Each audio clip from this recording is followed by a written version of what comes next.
welcome into Texans Today, everybody. I'm your host, Jeremy Chuggs, and on today's show, all the draft grades of every single pick the Texans have made so far. I was going to say including round one, but the Texans did not pick in round one. They traded out of round one, which I actually gave that trade an A+ myself, but we'll break down every player the Texans selected in day two of the NFL draft. All these guys went before Shedeur Sanders because apparently he's undraftable.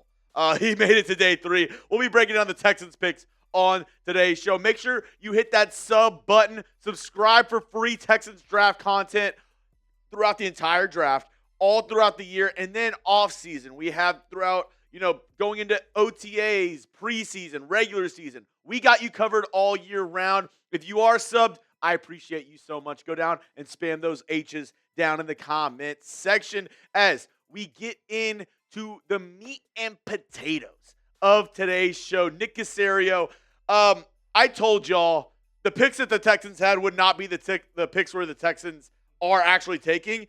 And I don't think the Texans made a single pick where they were actually slotted to pick. I mean, 79, I think maybe at 79 was one of the picks that they did. But these were the first three selections the Texans made. Jaden Higgins, wide receiver from Iowa State. Aireontae Ersery, offensive tackle from Minnesota, and Jaylin Noel. We're bringing the band back together. The two Iowa State wide receivers both go to the Houston Texans. And with their last pick of round three, they took defensive back Jaylin Smith, who we'll break down in today's video. USC defensive back. Don't have a ton on him.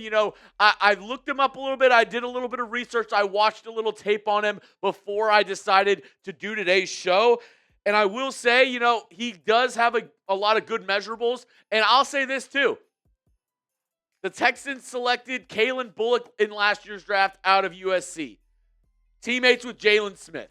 If anybody knows the inside track and who Jaylin Smith is and how good of a player he is, I think it'd be Kalen Bullock. So if he gives the okay on him, I'm okay with adding another dog to this secondary to help with this Texans defense. But let's get into the draft grades and let's break down everything that happened. And to actually tell you how we got here, first, we got to go through some of the trades the Texans have made. This trade in round three, the Texans traded with the Jaguars. They got pick 102.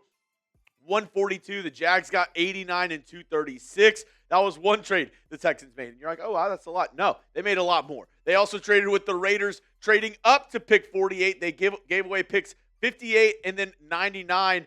And then they also traded with the Minnesota Vikings. They got pick 97 and 187. The Vikings got 102 and 142. And they also had one more trade in the first round. I don't know if it's still there. I mean, just insanity. They traded back with the New York Giants from pick 25. I hope you have your pen and paper out. I hope you're catching up because the Texans, they made a shit ton of moves throughout the NFL draft already. I think Nick Caserio was like Howie Roseman, hold my beer, watch how many trades I can make. But I want to know, what's been your favorite pick so far? Is it one of the wide receivers? Is it Aireontae Ersery? Or maybe is it Jaylin Smith, the defensive back from USC? Let me know down in the comment section the favorite pick the Texans have made so far in this draft. As first, let's break down the very first pick the Texans made at pick 34.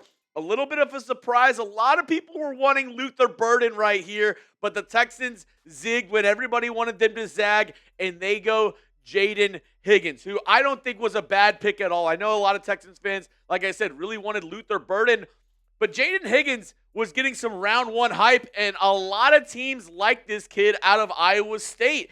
And it's funny enough, Dane Brugler, he wrote a piece about every guy in the draft, and Jaden Higgins, the one guy he said Jaden Higgins reminds him of? Nico Collins. Has an insane catch radius, sure-handed, only 2 drops over the past 2 seasons. And you see the numbers on the screen. 87 receptions, 1,183 yards, 9 touchdowns this past year. And as I mentioned before, this is what Dane Brugler had to say on him. Higgins is an ascending height, weight, speed athlete with physicality and catch radius to be productive in the NFL starter as he continues developing his route release precision. His game similar to what Nico Collins put on tape at Michigan. And somebody who I think immediately steps in and helps this Texans receiving room. They were, decimated with injuries last year. Stephon Diggs, Nico Collins was out for a certain amount of time. We all know about Tank Dell. So adding a guy like Jaden Higgins, his skill level, and still trading back and getting a guy who's arguably a round one talent, yeah, I'm going to go ahead and give him an A, which there we go, reads on it. Reads on it. It revealed it. We revealed it. The suspense was killing me.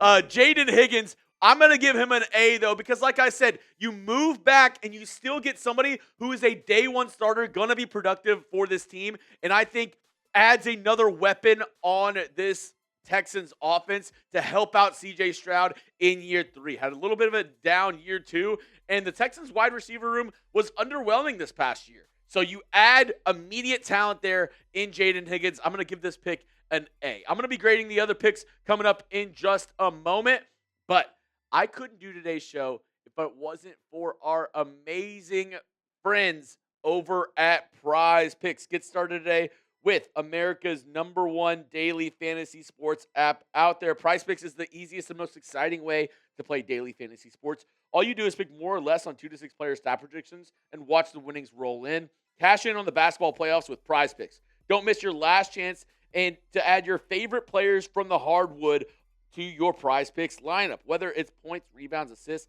take your pick of more or less for your shot to win up to 2,000 times your cash today.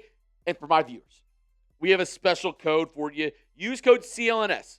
Download the Prize Picks app and use that code CLNS, and you get $50 instantly when you pay $5. That, one more time, is code CLNS on Prize Picks to get $50 instantly when you play $5. You don't need to win to receive the $50 bonus. It's guaranteed. So get started today with our friends over at Prize Picks. Run your game. Big shout out to America's #1 daily fantasy sports app out there. Prize Picks. Love it. And win some money while watching the Houston Rockets absolutely whoop up on the Warriors. Next, let's go to the round 2 selection. The next round 2 selection for the Texans. They went with Aireontae Ersery from Minnesota. They actually traded back up to get this kid. And it's funny, in my mock draft that I made late last night, as I probably was filming it around the same time as this one, a little bit after midnight, I took Aireontae Ersery at pick 34. Now, in that mock, I did say I thought Nick Caserio was going to make plenty more trades. I just didn't feel like at 12:30 in the morning predicting what trades Caserio was going to make. But I did have an inkling that the Texans did like Ersery. They brought him in on a top 30 visit, and a lot of the guys that were on their board had already been drafted. Like I said, I think they traded back in round 1 because Donovan Jackson and Kelvin Banks were all already taken in round 1. So they land with Ersery, who is our draft expert Tom Downey's 6th best offensive tackle in this class, number 45 overall. So right in that range of where the Texans took him. He has massive frame, decent athlete for his size, projects as a tackle, a future starting tackle in this league. So maybe he's being groomed to be your left tackle of the future. But I mean, pretty good, PFF numbers this past year at Minnesota, 77.5 overall, 77.3 pass blocking, and a 73.6 run blocking grade, 1 sack allowed. I'm going to go ahead and give this one a B+, and only because I'm a little confused of where he's going to play in year 1. Do you just say, hey, you're going to stick it out at guard year 1, and then we'll kick you out to tackle? Because he's big, he has power, but I don't know if he has guard-level power in the NFL. And is he better than if you started like a Titus Howard or a Blake Fisher on day 1? I like grooming him for your left tackle, but I'm not sure where he plays for the Texans at the very beginning. My guess would be left guard. Maybe he battles Cam Robinson for left tackle, but you paid him more than $14 million on a 1-year deal. I think their plan was to start Cam Robinson this year. But I do like Ersery as a prospect, and this is what Dane Brugler had to say on him. Ersery has the size, strength, and movement talent to become an NFL starting tackle. If his timing, angles, and overall consistency continue to improve with pro coaching, it might be a bumpy ride early as he transitions to the next level. So maybe with that kind of insight from Dane Brugler, maybe Ersery is a guy who you play as your, backup tackle for the moment being and kind of groom him into that position for the Houston Texans. And like I said, I'm going to give it a B+ because I see the vision. I see the talent. He was getting some round one buzz. A lot of teams were liking this kid out of Minnesota. My biggest question mark is just how this offensive line kind of configures now with the pieces you have. You have a lot of tackles on this team. I mean, are we saying Titus Howard is now a bona fide guard, or are we kind of giving up on Blake Fisher already, a round 2 pick out of Notre Dame last season? Because he's a right tackle as well. Do they push him in at guard? I don't see the vision right now, but I'm excited to see where the Texans go here with Aireontae Ersery because, they really need O-line help, so they get it in round 2. As we go through the Texans selections on day 2 of the NFL draft, the next selection the Texans made was Jaylin Noel from Iowa State. We're getting the band back together. The two Iowa State receivers together, and the Texans obviously felt like wide receiver was their bigger need out of the wide receiver and offensive line, which surprises me a little bit, right? Like, I thought O-line was the much bigger need for this team, but they go ahead and maybe it's because the value was just staring them in the face with Noel at pick 79. Pretty identical numbers to his teammate last year, almost 1,200 yards, 8 touchdowns, 14.9 yards per reception. He is a burner that can get behind the defense, a field stretcher. I really like this kid, and I think in this offense, him and Higgins together are really going to come together and, cook up something special for the Texans this season. This is what Dane Brugler had to say on him. Noel is a smaller target, but very quarterback-friendly because of his confidence he has in his hands and his athletic versatility, which makes him tough to cover. His scouting report and college tape give flashbacks to those of Christian Kirk, who the Texans have on their roster right now. They have Christian Kirk, and they added another Christian Kirk, but a younger, maybe even a better Christian Kirk. So I like what the Texans are building. No shortage of weapons.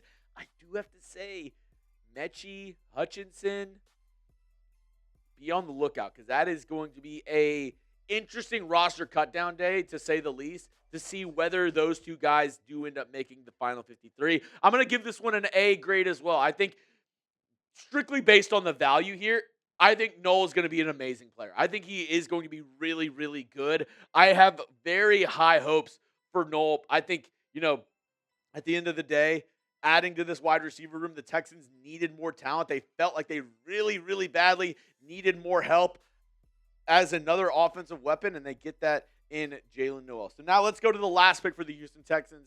Round 3, pick 97. That would be Jaylin Smith, cornerback from USC. I was a little surprised because Upton Stout was on the board, a local kid who they had talked to a ton from Western Kentucky, somebody who I thought maybe the Texans were going to look at, but they go ahead and go with Jaylin Smith from USC this past year.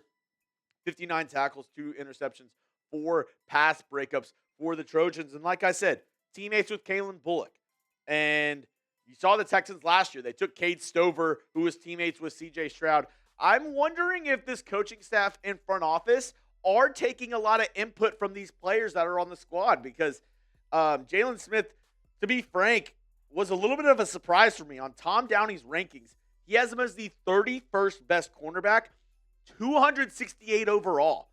Experience as both outside and inside corner, willing to play above his weight class, especially versus the run. He's a thumper. He likes contact.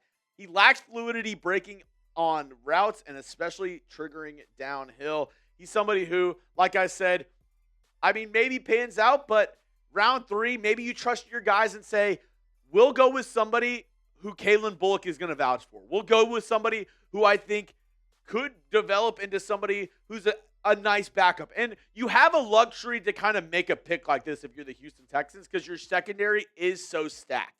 So because of that, because you already have your 5 starters in lock intact, Kamari Lassiter, Derek Stingley, Jalen Petrie, C.J. Gardner-Johnson, Kalen Bullock.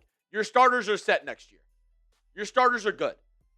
You pick Jaylin Smith because you're like, hey, maybe we see some upside in him. Maybe we see something that other teams don't see. And maybe we get on that and we get a steal in this draft that nobody really was thinking about. For Jaylin Smith, I'm going to go ahead and give him a C-plus grade because, like I said, I did think there might have been some better players on the board than Jaylin Smith. I'm not going to lie. I'm hoping a guy like a Marcus Bow falls to the Texans, another guard. I would have loved for them to double dip on offensive line as well, but maybe they had an inkling that another team was going to take Jaylin Smith. That's the other thing. I think, and what do I know? A guy on YouTube talking.